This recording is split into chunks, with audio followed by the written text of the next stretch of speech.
One could certainly understand why Kevin Rogers is proud to call himself president of Arizona Farm Bureau, a title he has held since 2003. However, with Arizona being one of only a handful of state farm bureaus that limits a president's term in office, Rogers will leave his position in November. Here now, in his own words, Kevin Rogers on what he's accomplished and his current vision for the future of Arizona agriculture.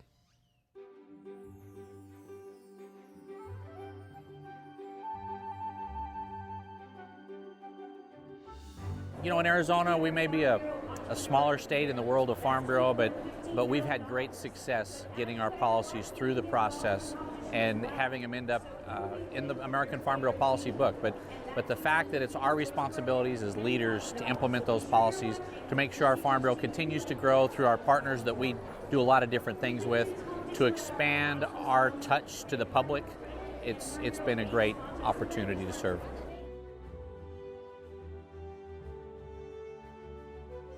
In Arizona, we're not very bashful about a lot of issues, and so we tend to share our story over and over and over again, invite people out to the state, much like this convention, where people can see what we deal with the public lands, with the borders, with all the things that affects our operations daily. In some tokens, I'm kind of jealous of my friends from across the country. We have to work every day on our farms. There's something to do. We don't have the winter break. We don't have the downtime where we bring all the equipment into the barn and polish up the tractors and do what some of my friends in the Midwest do and in the South.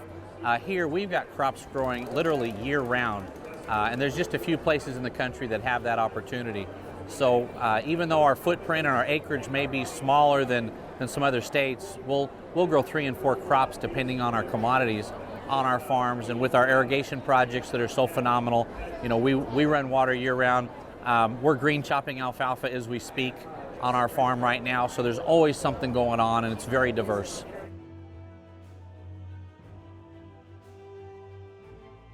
Those that are here working on our farms and ranches and operations who are documentally challenged, they've got false papers. We're not sure who they are, but we know they're out there. We need a way to change their status so they can stay and continue to work on our operations. And you know, then we've got a group of members, my members, that live down on the border, that literally live in fear. You know, when you and I dial 911 living in a metropolitan area, it takes, 3-5 minutes at the most to have some help.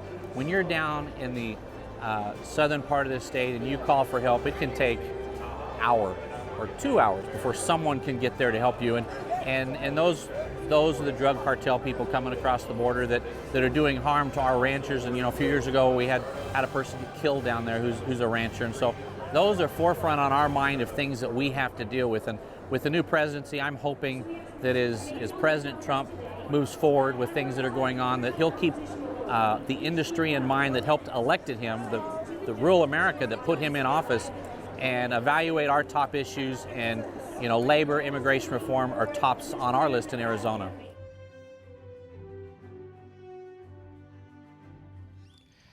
Well, still to come on the Monitor, the story of how this Georgia native not only found solace at the Grand Canyon, but a career as a park ranger as well. You don't want to miss it. But first, we're going to introduce you to an Arizona woman whose passion for shearing sheep began at 9 years old, how it all got started, and how it even paid for her college education. That is next when the special edition of the Farm Monitor continues from the great state of Arizona. Stay tuned.